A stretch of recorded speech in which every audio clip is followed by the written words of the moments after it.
Guys একটাবার ভাবুন তো, বাংলাদেশের সীমান্ত সড়ক যেটা কিন্তু আমার এপাশে এই যে বড় পাহাড়টা দেখতে পাচ্ছেন, এটা কিন্তু মিয়ানমার, আর আমরা এখন আছি বাংলাদেশ। আসলেই ভাবা যায় সুন্দর এই পৃথিবী, যেখানে কিন্তু দুইটা দেশের ভাগ হয়েছে শুধুমাত্র এই পাহাড়টা, যে পাহাড়ের পিছনে হচ্ছে মিয়ানমার আর এই পাশে হচ্ছে বাংলাদেশ। আসলেই বাংলাদেশের সৌন্দর্যগুলো এই বর্ডার রোডে না আসতে পারলে আপনি কখনো জানতে পারবেন না। এখানে দেখতে পাচ্ছেন ওই যে মেঘের চূড়ায়, দেখতে পাচ্ছেন মেঘ এবং বৃষ্টির কিন্তু একটা কম্বাইন, যেটা কিন্তু আমরা দেখতে পাচ্ছি এখান থেকে। এখানে পাহাড়ের চূড়ায় কিছু দূর দূর গেলে দেখা যায় মেঘের ছায়া। আর আমরা এখন বাংলাদেশের শেষ সীমান্তে আছি, যেটা হচ্ছে বাংলাদেশের মিয়ানমারের সীমান্ত সড়কের মেইন রাস্তা, এবং আমরা এসেছি পোয়ামুড়ি দিয়ে। বর্তমানে পর্যটক সম্পূর্ণ নিষিদ্ধ, কেউ চলে এখানে নর্মালি আসতে পারে না।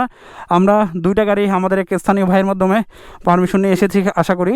তো আমরা সেখানে মিয়ানমার সমুদ্র সড়কের সাথে দেখা করে আমরা আবার ব্যাক করবো বাংলাদেশে।